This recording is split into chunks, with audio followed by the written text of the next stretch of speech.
Poursuivre, on va encore avoir un pays partenaire et une Europe partenaire à travers la figure de Marco Cappato qui va me rejoindre. Je vous en prie. Ciao Marco.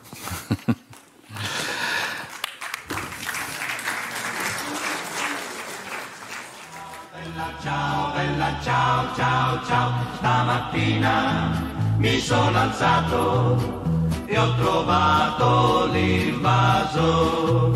Oh partigiano, portami via. Oh bella ciao, bella ciao, bella ciao, ciao, ciao, partigiano, portami via, che mi sento di morire. E se io muoio da partigiano, oh bella ciao, bella ciao, bella ciao, ciao, ciao. E se muoio da partigiano, tu mi devi seppellire e seppellire lassù in montagna. Oh bella ciao, bella ciao, bella ciao, ciao, ciao. Seppellire lassù in montagna sotto l'ombra di un bel fior. Tutte le genti che passeranno, oh bella ciao, bella ciao, bella ciao, ciao, ciao. Voilà, c'est donc sous le motto de Jaurès, le courage c'est de chercher la vérité et de la dire, que j'accueille Marco Cappato, qui est une des figures marquantes du radicalisme italien et européen, ancien député européen. Marco Cappato, vous avez plusieurs combats, on va les évoquer. Vous avez aussi une spécialité dans vos combats, c'est d'aller vous faire arrêter quelque part. Ça a commencé à Manchester, je crois. C'était à l'époque sur la lutte anti-prohibitionniste des drogues. C'était plus tard, avec une délégation d'autres à Moscou, vous vouliez convaincre le maire qu'organiser une gay pride, c'était pas un crime. Vous êtes fait arrêter, dans les deux cas, vous voulez avoir une forme de tourisme des prisons.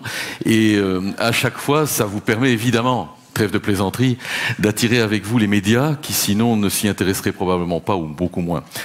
Vous allez revenir sur ces combats, mais votre combat le plus récent et celui pour lequel d'ailleurs hier vous rencontriez la presse belge, c'est aussi ce combat pour la légalisation de l'euthanasie et du suicide assisté.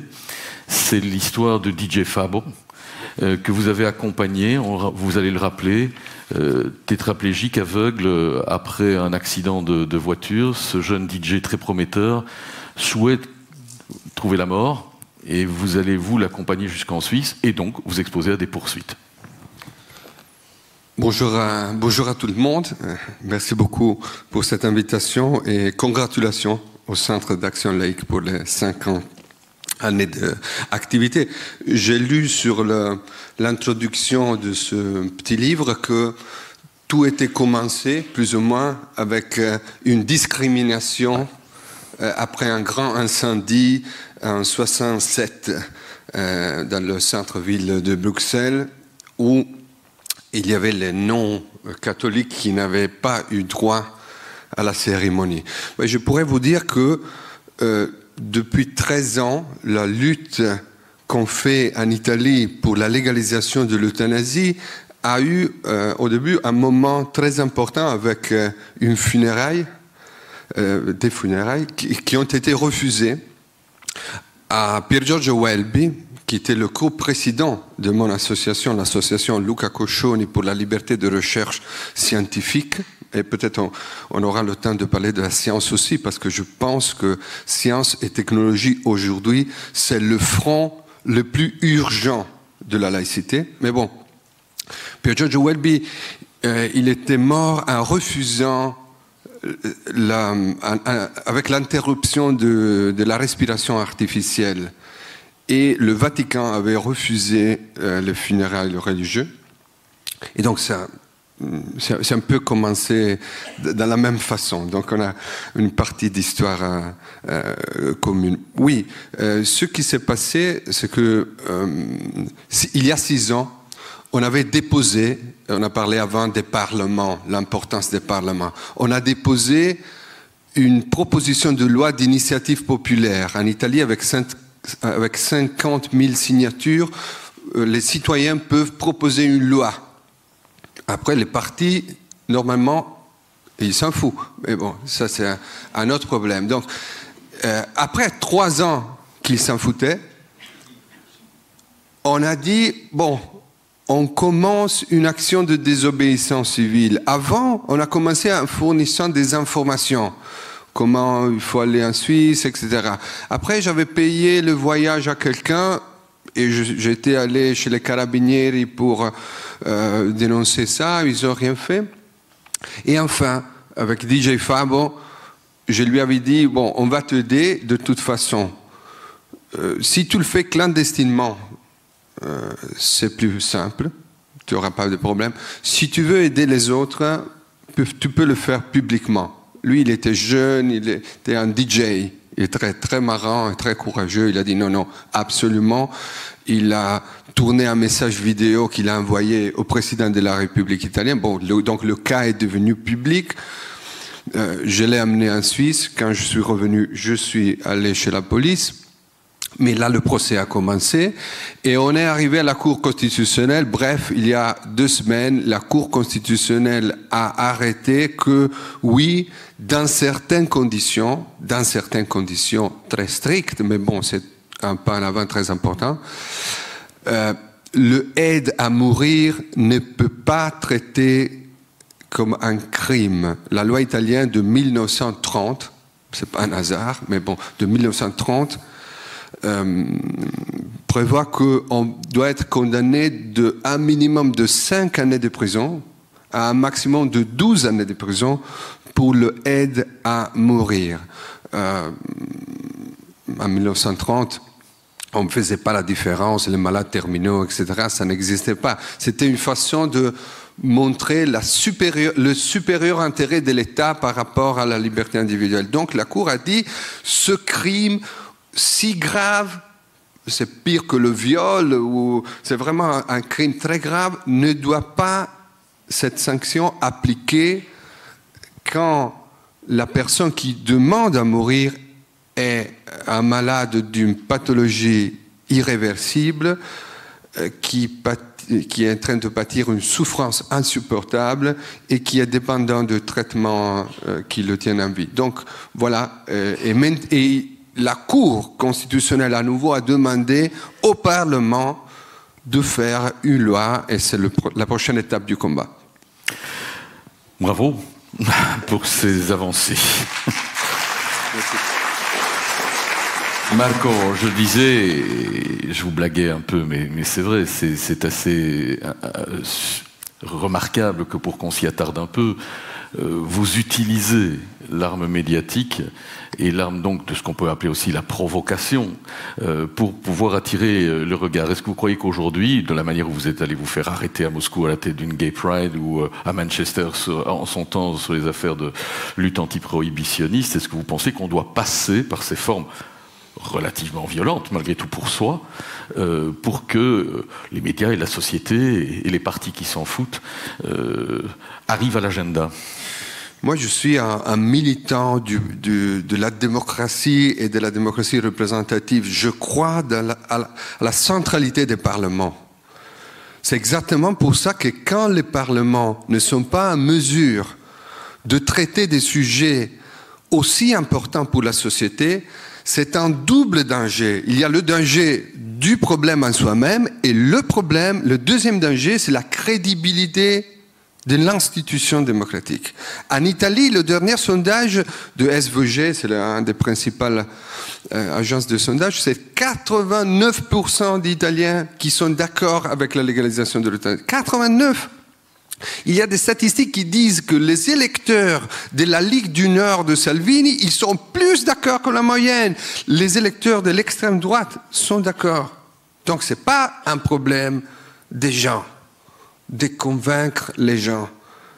C'est un problème que vous y avez les chefs des partis n'ont pas l'intérêt à décider sur ce sujet parce que ce n'est pas utilisable comme marchandage politique, parce que la discipline de parti ne marche pas sur ce sujet-là. Donc, je pense que quand on est en face d'une liberté fondamentale, je pense que c'était un devoir moral d'aider Fabiano à mourir. Donc, c'est le premier pas pour pouvoir se permettre de franchir le pas de la désobéissance civile. Mais quand il y a un devoir moral, des lois fondamentales, des principes constitutionnels qui déterminent la liberté des gens de choisir pour leur propre vie, alors je pense que ça peut être un moyen à activer avec une certaine gradualité. Parce que si on commence, ah oui, ok, je me fais arrêter comme ça, je pense que ça ne serait pas respectueux du dialogue qu'il faut avoir dans une société, dans les institutions et dans les médias. Mais si le politique continue à être sourd et à rien faire, alors je pense que la non-violence et la désobéissance civile, ça reste une arme à utiliser. C'est une arme politique parce que lorsque vous allez à Moscou, vous êtes eurodéputé, vous ne doutez de rien, vous allez jusqu'à y compris tenter de convaincre la Russie de Poutine que dans l'affaire des Pussy Riots, entre autres, la cause LGBTQI+, comme on dit maintenant, mais la cause gay pour faire court, est quelque chose qu'on peut rencontrer. Vous pensez vraiment que vous allez réussir à convaincre Poutine? Non. J'ai des ambitions, mais j'arrive pas aussi loin que ça. Mais quand même, je pense que le pouvoir, il ne faut pas être, je ne sais pas comment on dit en français, manichéen. Manichéen, oui. Manichéen. Il n'y a pas le bon et les méchants. Les bons sont souvent un peu méchants et les grands méchants, quand on est un peu forcé, obligé à se confronter avec l'opinion publique, alors ce n'est pas toujours simple de se détacher de l'opinion publique. Mais dans ce cas-là, c'était une démonstration d'activistes russes qui nous ont demandé de leur aider, parce que il y avait une année, ils avaient été battus par les manifestants et les policiers. Donc ils ont dit, venez les parlementaires européens, comme ça ils ne vont pas nous battre. Bon, le résultat, qu'ils ont battu eux et nous aussi, et ils nous ont tous arrêtés. Mais quand même, ça a montré un visage que les gens ne connaissaient pas. La discrimination par rapport à c'était le 2007. Donc, l'involution autoritaire de la Russie, elle était déjà commencée, mais elle n'était pas encore aussi prononcée et forte, solide qu'elle est maintenant. Donc je pense que ça a été utile pour lancer une alarme. On n'a pas changé sûrement le régime de Poutine, on a peut-être un peu amélioré la conscience internationale des risques que ce régime entamait avec lui. Quand vous évoquiez tout à l'heure votre association Luca Coccioni, et vous disiez le principal combat maintenant, c'est la science, le registre de la science, la recherche scientifique. Quelques mots là-dessus. Je pense qu'il y a... J'écoutais un peu le débat, très, très intéressant, très important. Je me permets d'ajouter deux dimensions.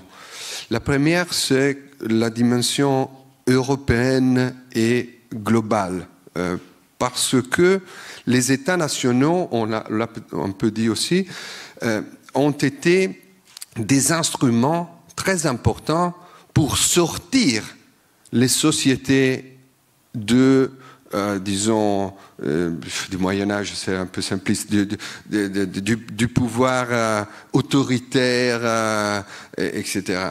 Aujourd'hui, les États nationaux sont souvent des obstacles à l'exercice de la liberté individuelle et du respect de la démocratie et de l'état des droits. Donc, du moment que je suis aussi un militant politique, on est ici avec Annalise Angeri, je suis en train de faire un peu un tour en Europe pour une initiative des citoyens européens pour l'état de droit, pour donner à l'Europe le pouvoir, vous trouvez le site formyrights.eu, le pouvoir d'intervenir quand les gouvernements sont en train de violer gravement et systématiquement l'état des droits et les droits de l'homme. C'est pas seulement la Pologne, c'est pas seulement l'Hongrie, c'est l'Italie, la France, la Belgique, peut-être pas de façon si systématique, mais la condition des prisons, la condition des migrants, la condition...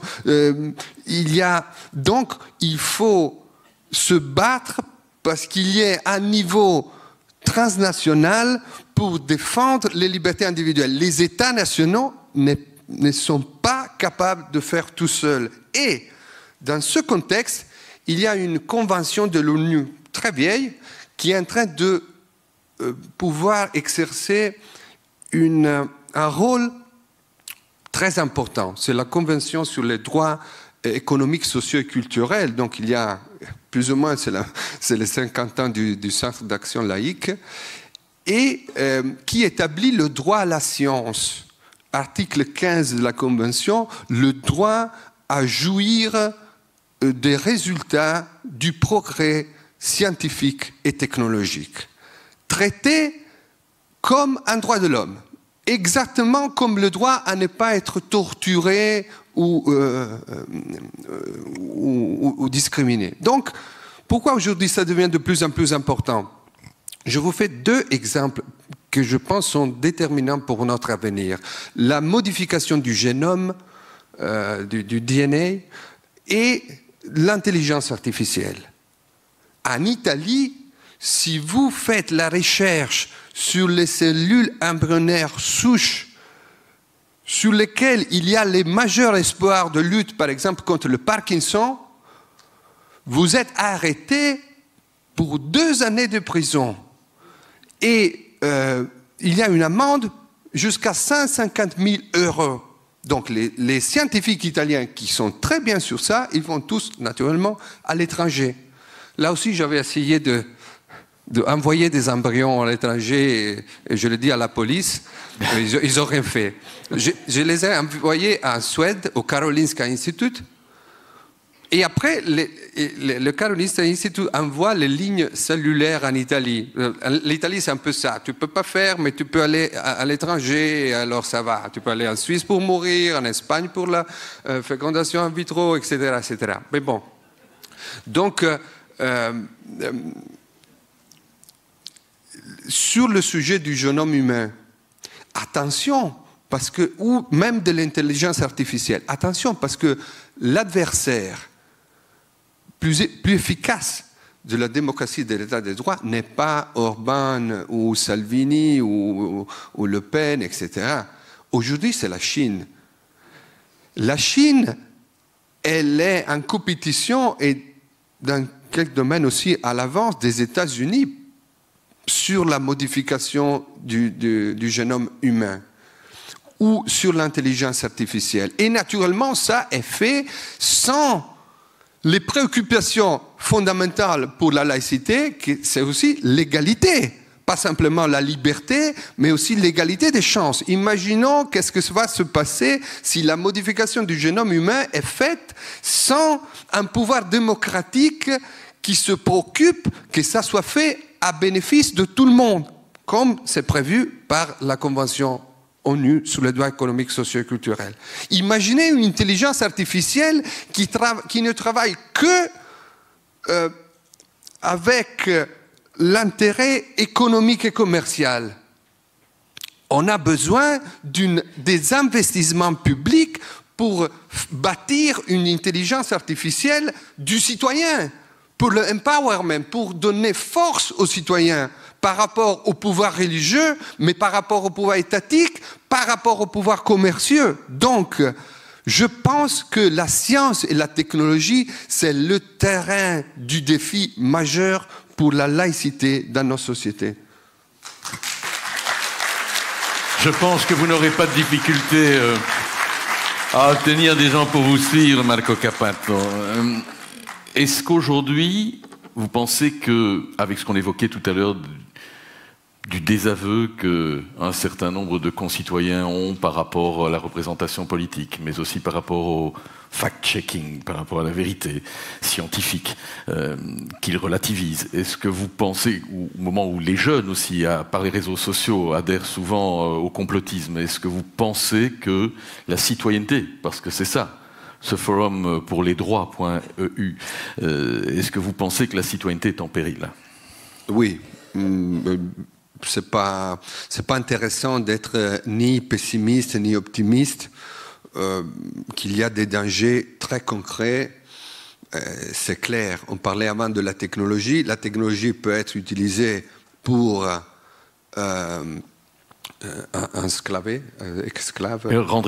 rendre esclaves les gens, ou pour les libérer. C'est neutre en théorie, mais c'est très puissant. Donc, imaginez l'illusion que en jetant un bulletin dans l'urne tous les 5 ans, ou en Italie tous les 5 minutes, mais bon, tous les 5 ans, ça va résoudre le problème. C'est naïf, ça ne marche pas. Parce que de moins en moins, les partis politiques représentent la société. Il y a aussi du bon dans ça, dans le sens que la représentance politique, elle est de moins en moins une représentance de la totalité de l'individu. Une personne n'est plus que ouvrier ou entrepreneur, on est un peu tout ça ensemble. On est des consommateurs, on est des lecteurs, on est des... Donc, qu'il n'y ait plus ce genre de représentance rigide, c'est aussi une bonne chose. Mais on doit récupérer ce manque de représentativité en investissant sur la participation. On disait avant la participation, mais la participation ne peut pas être simplement une sorte de devoir moral. Oui, il faut participer, il faut participer, il faut participer. Parce que quand il y a des intérêts commerciaux, il y a beaucoup d'argent pour faire participer les gens. Moi, je peux faire tout avec mon je ne trouve plus, mais bon, j'espère que je l'ai pas perdu. Non, le mien. Oui, non, je l'ai trouvé. On peut faire tout avec ça. La seule activité importante qu'on ne peut pas faire avec ça, c'est la démocratie. On n'est pas aidé. Pourquoi? Parce qu'il n'y a pas l'intérêt. Il n'y a pas l'intérêt commercial, il n'y a pas l'intérêt des institutions qui ne veulent pas trop avoir à quoi faire avec les gens qui se mobilisent, tout ça. Le résultat est que si je veux un resto vietnamien à 10h du matin, peut-être je le trouve, mais si je veux essayer de me unir avec les gens de mon quartier parce qu'on n'est pas content pour comment c'est nettoyer le quartier, comment je vais faire? En Italie, tu dois aller prendre ton papier, il faut mettre un timbre, tu dois récolter des signatures, mais il faut le faire à la présence d'un officier public qui, naturellement, n'est jamais là, donc il faut le payer. Il faut le payer comme ça, en cachette. C'est pas possible. La démocratie, la participation, c'est une technologie, il faut investir. On ne peut pas se limiter à poser ça en tant que réflexion morale. Oui, il faut participer parce qu'on risque de convaincre ceux qui sont déjà convaincus. Et là, c'est le danger de notre démocratie. Forum for Rights, avec 4 comme 4, forumforrights.eu. For My Rights. For My Rights. Ok, Forum for My Rights. C'est une initiative des citoyens européenne.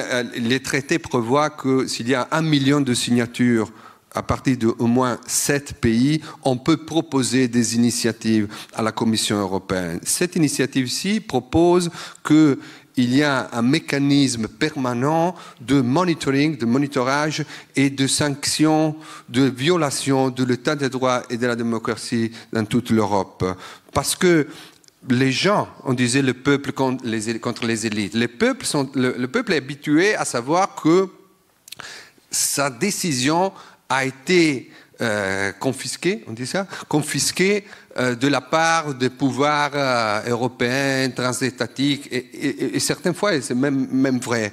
Donc il faut essayer de contrecarrer ce discours et d'utiliser l'Europe pour le procès dans la direction contraire. Utiliser l'Europe pour sanctionner les pouvoirs qui ne respectent pas les libertés fondamentales. Ça, naturellement, ça signifie aussi essayer de changer l'Europe, parce que l'Europe aujourd'hui n'est pas organisée pour faire ça et n'est même peut-être pas prête pour faire ça. C'est pour ça qu'on ne peut pas avoir, encore une fois, l'illusion que ces gouvernements-ci, ces partis politiques-ci, sans une poussée de la part de la société, arrivent à se auto-réformer, à reformer eux-mêmes. Ça ne va pas marcher. Il faut avoir aussi, je ne dis pas contre eux, en substitution d'eux, mais il faut avoir aussi des mécanismes de participation citoyenne sur les thèmes laïques, sur les thèmes de la liberté fondamentale, parce que quand on parle d'état de droit,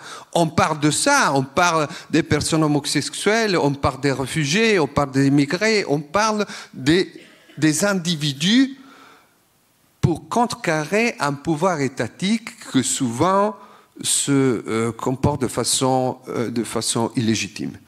Forumformyrights.eu. Marco Cappato, c'est un plaisir de savoir que voilà, on peut un peu partout en Europe et dans le monde avoir des gens comme vous. Et puis la prochaine fois que vous vous faites arrêter, vous nous faites signe. Ok.